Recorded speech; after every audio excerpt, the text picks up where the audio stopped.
तो दोस्तों मूवी के स्टार्ट में हम मेन कैरेक्टर वरीना को देखते हैं जो कि काफ़ी अच्छी और काफ़ी पोलाइट नज़र आती है।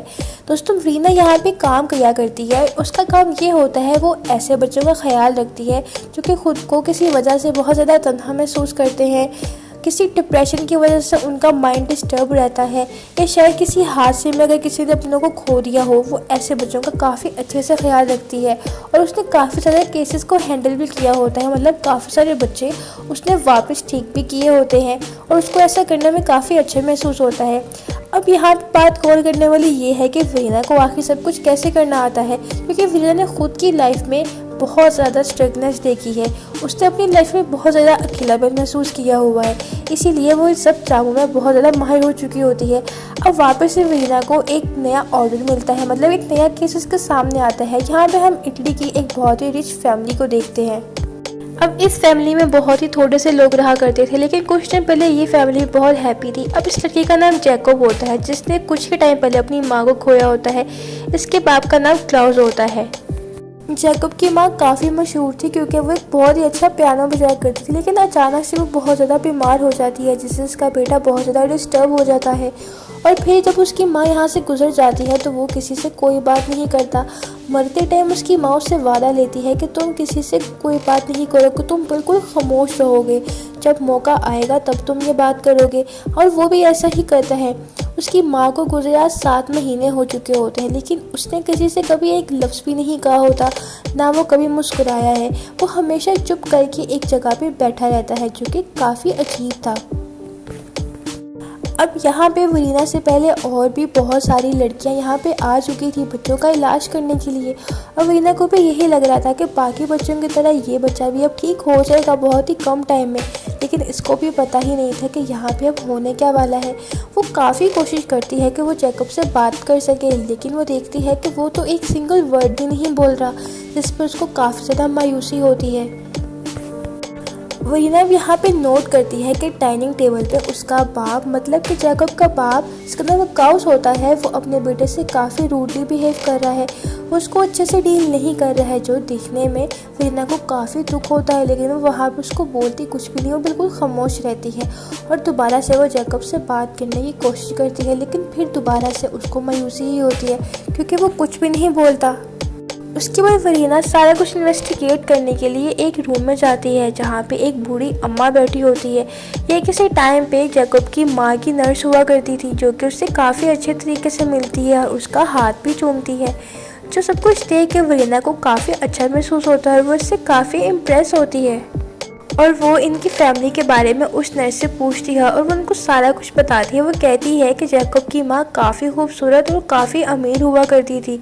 उनका ख़ानदान यहाँ पे 1200 साल से रहा करता था और ये सारा सामान, मतलब ये सारी दौलत उसकी माँ ही की थी, लेकिन मरने से पहले उसने सारा कुछ बिल्कुल ख़त्म करवा दिया। तभी वहाँ का मुलाजिम भी इनको ये सारी बात बताता है और कहता है कि वो जो तुम पत्थर देख रही हो उस पत्थर को बहुत बार लोगों ने हटाने की कोशिश की है, लेकिन कभी भी कोई कामयाब नहीं हुआ। उसके बाद वो उस ख़ानदान के मकबरे में भी जाती है, जिस मकबरे में इस ख़ानदान के 40 लोग दफन हुए होते हैं।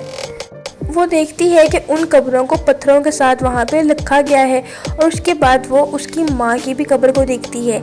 मुलाजिम कहता है कि तुम ज़रा खामोश रह के यहाँ पे आवाज़ें सुनोगी। उसका मतलब होता है कि वो किसी झुंड भूत की तरफ इशारा कर रहा होता है, लेकिन वो यकीन नहीं करती। एक रात अचानक से वरीना बहुत ज़्यादा डर जाती है क्योंकि वो अपने वॉशरूम में मरा हुआ खरगोश देखती है। उसको लगता है सब कुछ जैकब ने किया है क्योंकि वो चाहता है कि वो यहाँ से चली जाए। तभी वो देखने के लिए उसके रूम में जाता है। वो देखती है कि जैकब बहुत ही अजीब तरह से चादर ओढ़े दीवार के साथ लगकर शायद किसी की आवाज़ सुन रहा है। तभी वो उसके ऊपर से चादर हटा देती है, जिससे जैकब को बहुत ज़्यादा गुस्सा आता है और वो फ़ौरन से वहाँ से दौड़ लगा कर चला जाता है। वरीना क्लाउस से पूछती है कि आपने मेरी सारी बात क्यों छुपा के रखी, जिस पर वो कोई जवाब नहीं देता। वो उसको मशवरा देती है। वो कहती है कि मैं आपको कहूँ कि आप अपने बेटे को हॉस्पिटल में एडमिट करवा दें, लेकिन वो बिल्कुल भी रजामंद नहीं होता। वो कहता है कि मेरा बेटा बिल्कुल ठीक है, उसको हॉस्पिटलाइज होने की ज़रूरत नहीं है।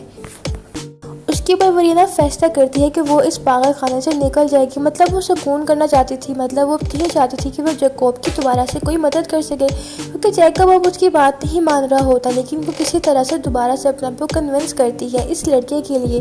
वो अब ज़्यादा से ज़्यादा टाइम अपना जैकब के साथ गुजारती है। वो जैकब की तरह अपना कान दीवार के साथ लगाती है और उसको यकीन दिलाती है कि तुम यकीन करो, यहाँ से कोई आवाज़ नहीं है, मरे हुए लोग वापस नहीं आते हैं, ना ही उनकी कोई आवाज़ होती है।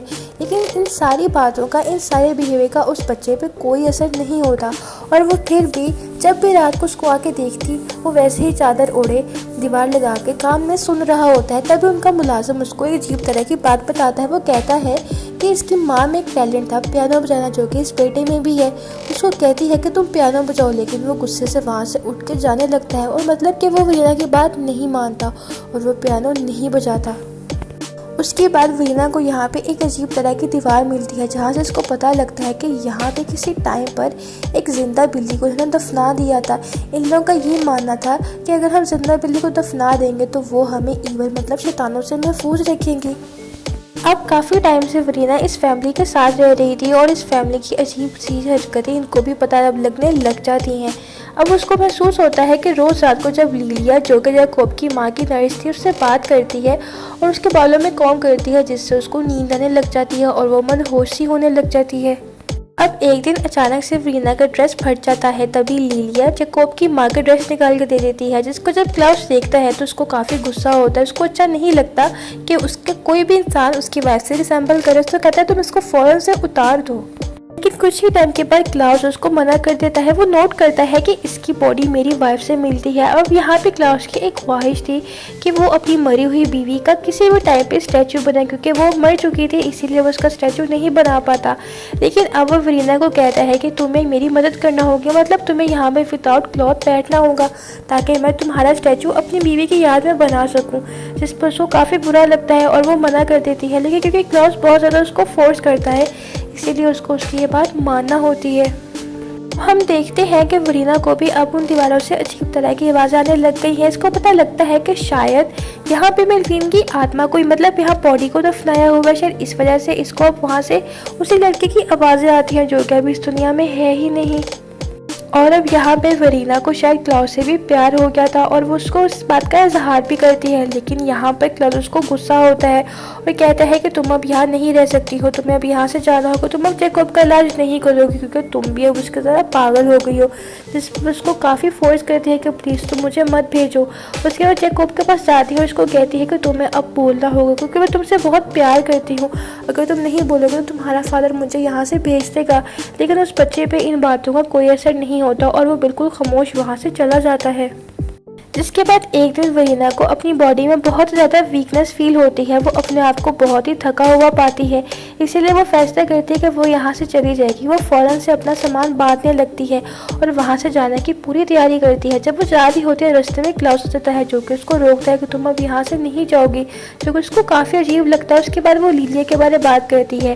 क्लाउस कहता है कि वो तो 6 महीने पहले ही मर चुकी है, जिससे वो और ज़्यादा खौफज़दा हो जाती है और यहाँ से भागने की पूरी कोशिश करती है।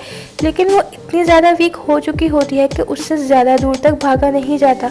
वो कुछ ही ज़रा आगे जाके फ़ौरन से बेहोश हो जाती है, जिससे पीछे से ये सब आकर उसको उठाकर वापस घर में ले जाते हैं और उसी बेड पर लेटाते हैं जहाँ पे कभी कोब की माँ लेटा करती थी। मतलब जब वो मरने के करीब थी तब वो उसी बेड पर थी। उसके बाद हम देखते हैं कि इस आदमी मतलब कि क्लाउस का बिहेवियर भी काफ़ी अजीब तरह से चेंज हो जाता है। ये लोग ज़बरदस्ती अब वरीना को मेडिसिन दे रहे होते हैं जो कि वो बिल्कुल लेना भी नहीं चाह रही होती। अब कुछ टाइम के बाद हमें दिखाया जाता है कि वरीना आँख खोलती है और वो देखती है कि वो एक कब्र में लेटी हुई है, जिसको और किसी ने नहीं बल्कि क्लाउस ने ही लटाया हुआ है। और साथ ही में कोब की माँ भी लेटी हुई है जिसका नाम मेलवीना है और वो उसके चेहरे पे हाथ फेरती है। तभी अचानक से उसकी आँख खुल जाती है और वो खुद को बेड पर ही पाती है जहाँ पे क्लाउस भी होता है, जो कि उससे काफ़ी प्यार से बिहेव आ रहा होता है। उसके बाद एक बहुत ही अजीब सा सीन हम देखते हैं जिसमें हम देखते हैं कि ये बच्चा जो कि कभी भी नहीं बोला था, यहाँ पे वरीना को देखकर उसको हक कर लेता है और कहता है कि मैंने अपनी मॉम को बहुत ज़्यादा मिस किया है। और यहाँ पे वरीना कहती है कि तुम परेशान मत हो, अब मैं यहाँ पे तुम्हारे पास हूँ, मैं तुमसे बहुत ज़्यादा प्यार करती हूँ। इसके बाद हम देखते हैं वरीना जिसको पियानो बजाना नहीं आता था, अब वो पियानो भी बजाने लग जाती है, जो कि काफ़ी स्ट्रेंज होता है। अब यहाँ पे सारी कहानी हमसे भी समझ आने लग जाती है। कहानी असल में ये होती है, वो लड़की जो कि लिलिया की शक्ल में वरीना को नजर आती थी, वो और कोई नहीं बल्कि वही बिल्ली वाला कॉन्सेप्ट था। मतलब कि इन्होंने एक जिंदा बिल्ली को अपने घर के बाहर दफनाया हुआ था और वही बिल्ली इसकी हेल्प करने के लिए यहाँ पे आती है। उसके बाद कुछ टाइम के बाद वरीना को दीवार में से उसी मरी हुई मलविना की भी आवाज़ें आने लग जाती है। असल में ये लड़की ये चाहती थी, मतलब ये बिल्ली ये चाहती थी कि इन फैमिली को एक ऐसी लड़की मिले जो कि इनसे बहुत ज़्यादा प्यार करे, और ऐसा ही होता है। मेलविना की रूह वरीना के बीच में चली जाती है जो कि इनसे बहुत ज़्यादा प्यार करती है। यही वजह थी कि इन सबको अब वरीना बहुत अच्छी लगने लग गई थी।